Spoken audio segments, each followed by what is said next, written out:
Hi, boys and girls. Today is September 11th. It's our Wednesday e-learning day, our first one of the year. And we are going to work through our ML lesson. I'm going to be sharing my screen here with you. And then I think it was, nope, it wasn't already shared. And we're going to talk about, oh, that's Reading Horizons. So sorry. And we're going to talk about a project that we're starting with text features. So first of all, I want to go through our text features poster and just take a moment to review text features in general. Text features are various pieces throughout typically a nonfiction text that help us gain more information or better understand our text in a way. So we're going to look at some examples here. First up, we have the title. The title tells us the name of the book or an article. And typically the title gives us a good idea of what the topic of the text is about. It helps us understand what is going to be read or learned in this article or book. It'll also give us the main idea. So in this case, the topic might be butterflies, but caterpillar to butterfly as a title informs me as a reader that this book is going to teach me how a caterpillar turns into a butterfly. The next text feature that we have are headings and subheadings, and those are really breaking up our text into smaller sections. They almost give me a main idea about the text below. I like to say that a heading gives me a heads up about what I'm about to read. Captions are the words below or next to a photo, and they tell me what is happening in the photo. Here, I see a picture with water and a city and homes, but I don't know where that is. The caption below tells me this picture shows the Everglades today. You can see many buildings and canals. I now know that this is a photo of the Everglades today. Photographs are anything taken with the camera, and it helps me understand what something looks like. This helps me visualize if I'm not sure what a word is. A photo can help me imagine what that word or a place is. Diagrams are really handy, and we see these in a lot of science nonfiction texts. Diagrams are drawings that show me the parts of something, and this helps me better understand how something works. In this case, we have a diagram of a shark, and now I'm able to name the different parts of a shark. For example, I can tell where its nose is. I can tell where its gills are, which helps me better understand how a shark's body works. You'll also see labels. Each of the pieces of this shark are labeled so that I know the name very specifically. For example, this is not the shark's nose, it's its snout. Or here, where I would just call it its fin, that's called the first dorsal fin. Gives me the specific and exact name of each part of the shark. An illustration is hand drawn. Again, it's letting me see what's talked about or explain or is being explained. However, it's different from a photograph because an illustration is drawn. A photograph, you take a picture with a camera. A bulleted list. Bulleted lists show me a lot of information in very few words. Okay, you can see here that they have a bullet point, cats, bullet point, dogs. These are not long sentences, but you're giving me a lot of information. Top 5 favorite pets: cats, dogs, reptiles, hamsters, fish. Boom, boom, boom, boom. You're listing all of that information, quick couple of words, and bullet points are telling me that, hey, I'm listing it. I'm not telling you in complete sentences right now. Makes it really easy to read. Bold and italicized print means that we're changing the way a word looks. I know these images are small, but let's zoom in on it. Here, a bold word, it's a little darker, a little thicker. It's showing me that that word is an important word to know. I need to pay attention to those words. Here, the words are italicized, which means they're tipped over, they're slanted to the side. Again, italicized words can tell me that the word is important, or it may tell me that it's asking me something. It's just giving me a different type of information. Why are the South's wetlands so important? Okay, so they're asking me a question, and then they're going to explain that answer to me. Tables, charts, and graphs Okay, so graphs we use a lot in math and science. They're displaying information in a quick visual way. Here we have another type of graph. And again, they're showing me quick information in a visual way. And over here, we have a table. Okay, and this table is showing me some information again with a very visual way. We've got even photographs in that, which is a great way to help me understand more information without really reading words per se. Instead, I'm reading the graph. I'm looking at, okay, they're telling me the habitat, the animal, the plants. Got it. Timelines, they help us put things in order. They help me look in chronological order. I know that I'm reading a timeline left to right. This happened first. This happened most recently. Okay, so this is the oldest information on the left, the newest information on the right. This was a timeline of your life. When you were born would be here on the left. Your current life would be here on the right.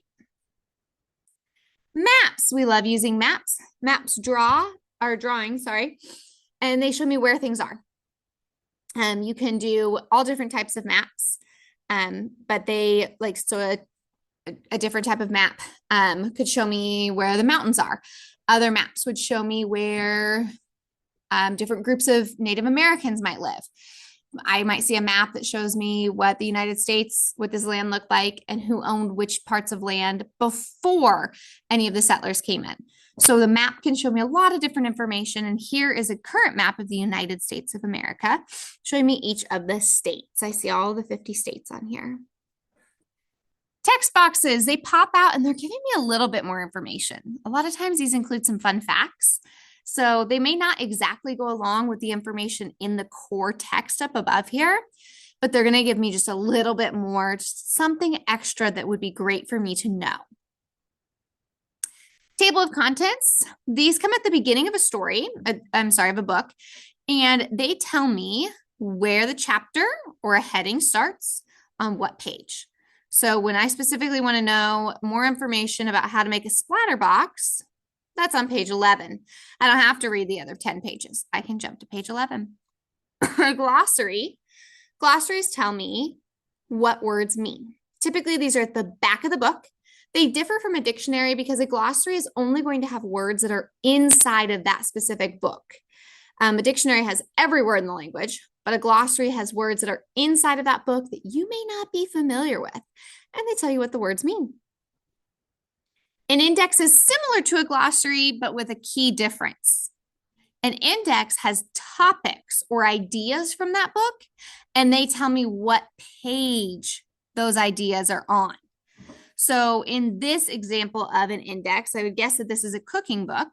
If I wanted to know about appetizers, and specifically appetizers with anchovies with onion rings, I'd go to page 40. Interesting. I can't say that I'd be interested in eating that, but that's an example of an index. It's telling me where those topics or ideas are within the book. All right, we're going to jump back over here, and I want to look at our text features PowerPoint, and we're going to practice slides 1 through 4, thinking about, I think the text feature is, I know the text feature is.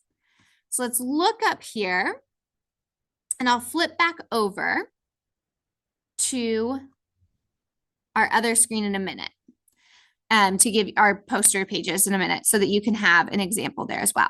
Nonfiction text features, what am I game? So we're going to figure out what these text features are. Here's the hint. What am I? The name of a book. It tells the reader the topic of the text. It shows the main idea of the text, and it helps the reader by letting them know what they're about to read. I think the text feature is, I'm going to give you a couple of choices if you're struggling. Is that a photograph? Or is that a title? I think the text feature is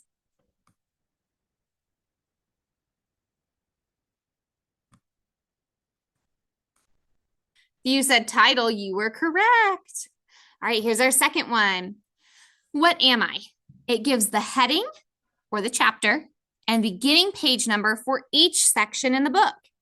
It shows you the book is organized so you can find information, and it gives the reader an outline of what the book is about.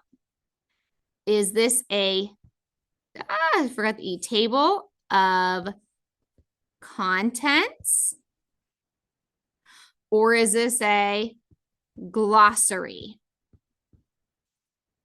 I think the text feature is,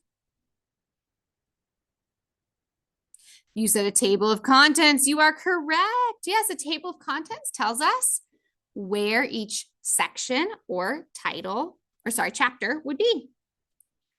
All right, here we are, our third one. What am I? Divides the text into sections. So each section tells me the main idea. They could be printed and they help you find information. They really chunk up the text. Is this an index? Or is this a heading?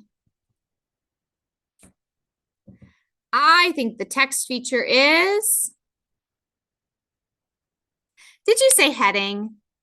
Great job. Headings give you a heads up about everything below. So here's our heading, and everything below matches our heading. It's information about our heading. All right, and our last one, whoop, too far ahead. What am I? A picture taken with a camera that shows how something looks in real life. Do you think this is an index or a photo? I think the text feature is, if you said photo, great job. This was clearly taken with a camera. Okay, this is obviously taken with a camera, and it's a real life image of an orca or a killer whale. Great job, guys. So we practiced our game looking at text features, and we reviewed them as well. We're now going to be starting a reference book presentation that you're going to be making on Class Kick. I'll show you that in just a moment. You're going to make this, though, to present to other students within your class, and you're teaching them what text features are and how they're helpful. You're going to get to go on a scavenger hunt searching for these text features. You'll take photos of them and upload them to your Class Kick assignment, and then you're going to have the opportunity to record yourself explaining what the text feature is and how it helps you as a reader. You'll then get a chance to present these in your classroom. So today we have one big goal that you need to complete for your e-learning work. We're going to go on Class Kick, and we're going to type a title on our cover page. We want to be sure to include our name on the title slide. Then you will go through and look at the titles on the other pages. Here on Class Kick, you should see ML Text Features Project. You're going to, in a little bit, open this assignment. I have gone through pages 2 through 12, and I've told you what text features you will upload. You'll upload a title page. You'll upload a table of contents. You'll upload an image of headings and subheadings that you find here in the classroom.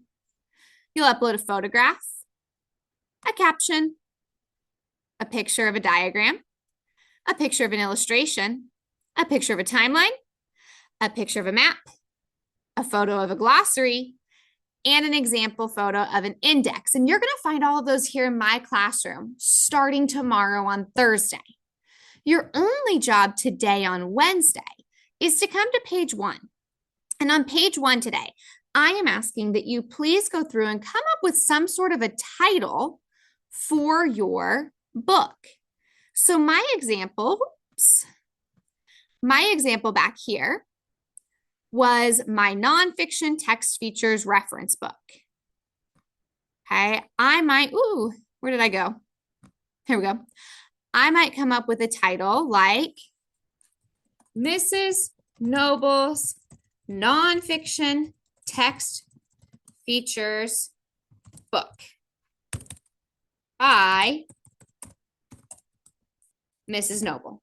And I might choose to make this cute. I might do some colors. I might illustrate this front cover. However I want to decorate this, okay? Today is my day to go through and make my title page really pretty. I am not starting on pages 2 through 12 yet, though. Those are for in class where I will have the books out for you and you get to find the photos here in my classroom that you'd like to take and upload. But for today, you are doing page 1. Come up with your title. All of our books are about nonfiction text features and write your name on it. You can decorate it as you would like. All right, boys and girls, thank you so much for listening. I hope that this got you excited to start our project, and I can't wait to see what creative titles you come up with. Tomorrow morning, I want to check those. I want to hear what your titles are. I want to see your creative front pages. Don't worry about pages 2 through 12 right now, though. We'll work on those tomorrow in class. Bye, guys.